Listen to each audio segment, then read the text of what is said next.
I suggest that all of us should pray for our Muslim brethren with great intensity and without pretense. Let me tell you another story about Muslims which I think is absolutely marvelous. It has to do with the issue of machismo and polygamy, exactly. Muslims and the Mormons, by the way, are very much alike. You will find the parallels between them are marvelous. If you want to understand Muslims, start with the Mormons. They're a little easier, and then go on to the Muslims and you'll see the parallels. Mormons, you know, believed in polygamy, very machismo, right? Many wives, but not many husbands. You remember The King and I?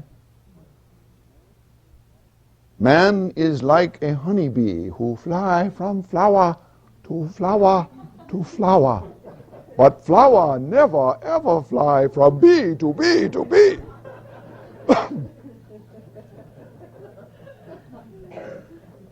Polygamy is for the men. But a Muslim and a Christian during the Second World War, it is said, were in a foxhole together, and they began to discuss this matter. And the Christian said, I understand that you Muslims can have many wives. And he said, no, that's right. How many? Well, as many as we want, but actually the Quran recommends 4. Oh, really? Why? He says, well, the logic goes like this. If you have one wife, she nags you to death. If you have 2 wives, they fight. If you have 3 wives, 2 gang up against 1, and one's very unhappy. But if you have 4, they 2 gang against 2, and they're both happy. Everybody gets on. I said, oh, I see. How many wives do you have? I said, 1. I said, why 1? He said, it's all I can afford. Well, these are all signs of pre-secular theology, right? The Middle East is called the Middle East because it's the middle of the world. Remember the old thing about Tolkien? Middle Earth? Middle Earth is not in England. It's in Mesopotamia. It's very curious. The Sinai Peninsula is shaped exactly like a heart. And Israel is the aorta. And curiously, if you look at the map, that heart and that aorta are right in the center of the geopolitical landmass of the earth, of Eurasia, Africa, right in the middle. The Great Pyramid is said to be the center of the earth. And curiously, in many respects, it is. Not only geographically, but in every respect. Everything that our world is has come out of there somehow or other. We are aware that it's the great matrix of religion, certainly of Judaism, Christianity, and Islam, the 3 religions of the book. But more than that, when we look back to Sumer, we see that it is the fountainhead of secular technology. It's the fountainhead of knowledge of all kinds. Sumeria is in Iraq. Think about that. The whole world is centered there, not here. And all of the tides that wash the earth spring out of that heartland. And we are forever involved with it. As I watched the Civil War, I bought it, all 9 tapes, and watched it all the way through. Everyone should see that. It is the most staggering realization. The American Civil War. The first modern war. The most deadly war in the history of America. No war has even come close to it for the number of Americans killed and wounded and who died. The agony of struggle for the Union, so-called, for the liberation of the slaves, so-called, struggle of brother against brother. We are all very much children of the Civil War. America's identity was forged in that war. Look at the $5 bill and the face of Abraham Lincoln. Our identity and our struggle, and notice it was kind of a theological war. We maybe ought to sing that song, you know, and think about it. We've eliminated it from our vocabulary because it's too military, but maybe we need to hear it again. See what it evokes.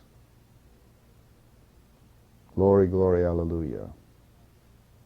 It's trampling out the vintage where the grapes of wrath are stored.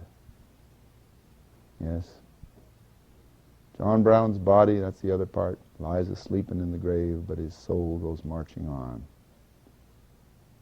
Oh. Watching that movie right on the eve of the war in Iraq is quite an experience. The absolute sadness of that war.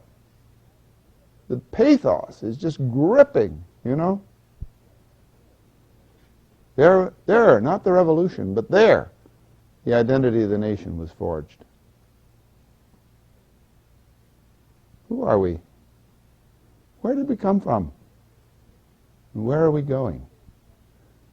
And what will it cost us to follow the example of the Lord? What will it cost us to expand our aura and identify with all the human beings in this earth? Let it be in peace. But to risk peace is to risk war. And it's pathos.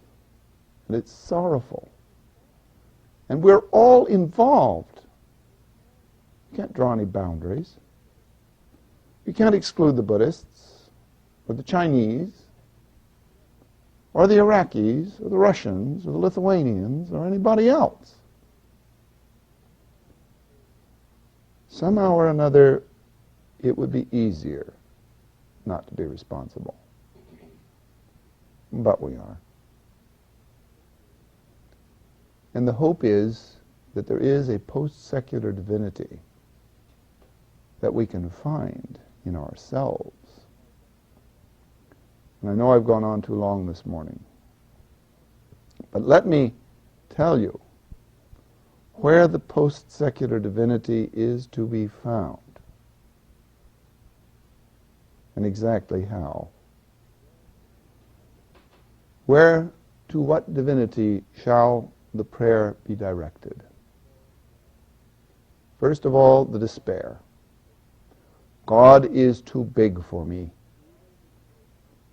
The creator of the universe is too powerful. The atomic bomb blows away all of my perceptions of peace and war and God and man. The more you know, the more immense the divinity becomes, and the more staggering. The more the cause of despair that I should ever know that power. And of course, once you take away the idea that Jesus says that he is God, that's a convenient way out of the problem, isn't it? But he doesn't say that.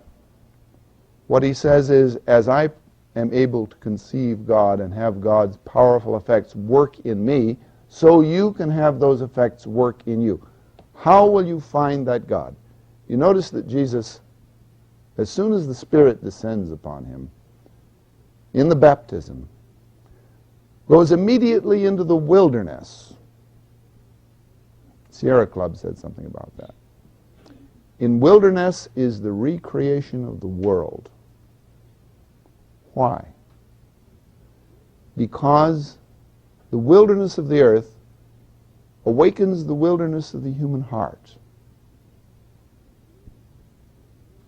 And it is from the wilderness of the human heart that all new creation begins. Wow. The heart. It's not this organ that beats. It's a window. Down inside of you is a window. The Inca called it the window of Viracocha. The Esalen called it the ventana. There are names without number for the window that is in the inner place of your inmost being. A window that mercifully is usually shut. It's the light at the end of the tunnel. It's the ecstasy of death. It's a moment of illumination. It is the source of all true vision that has marked the history of mankind. For suddenly the eye of God, it is called, opens. And when it opens, your whole being is flooded with ecstasy and terror, mixed so closely that we can only call it awe. That is the God who is both pre-secular and post-secular, because it's the real one, dwelling in the inmost place of every being. I said this to the boy the other day, and he said, "I don't have that window." And I said, "Oh, yes, you do." And he said something very profound. He said, "Oh, he makes fun of it, but in his heart he knows it's true." And I said, "Right. He makes fun of it, but in his heart he knows it's true." The window is there. You want faith? That's faith. You believe the window is there? If you begin to believe it is there, it is in imminent danger of opening. You have enough faith to hold through that? Because if it opens, you will be flooded with the ecstasy of the divine, and you will know God in a way that is described by the ancients as face to face. This is what we all want. Bah humbug! But in our hearts, we know it's true. And we seek those who will teach us to hold on when there's nothing in us but the will that says, hold on, it may open today. Pray, brethren, sisterin, pray that your window may open and that you may be helpful to all others, that their window may open too. Because, of course, you can't do the one without the other. Whether they be Muslim, or Christian, or Buddhist, or of no persuasion, or secular, or Scrooge. Pray, brethren, for the opening of the window. And if the baptism of fire in all its destruction is a horrible thing, it may still not be useless. If somehow, beyond it, the window begins to open. Because in that is peace. Did you have a song to sing us? Mm-hmm. I'm a little stunned. This is a prayer from the 60s that's been running around my head all week. Last night I had the strangest dream I never did dream before. I dreamed the world had all agreed to put an end to war. I dreamed I saw a mighty room, and the room was filled with men, and the paper they were signing said they'd never fight again.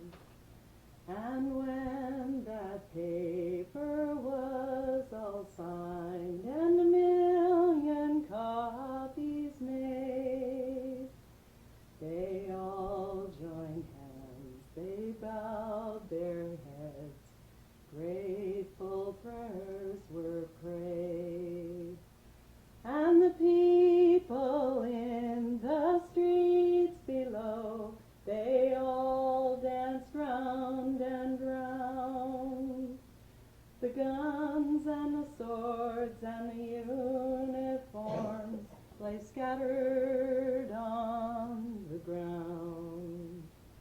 And the people in the streets below, they all danced round and round.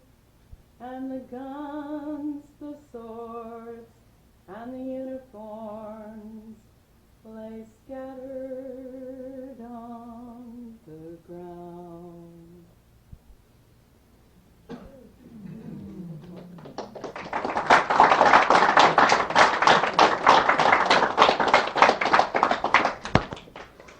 Father, do you think anyone would have any questions to ask you after that? I'm sure, but we've gone too long. Never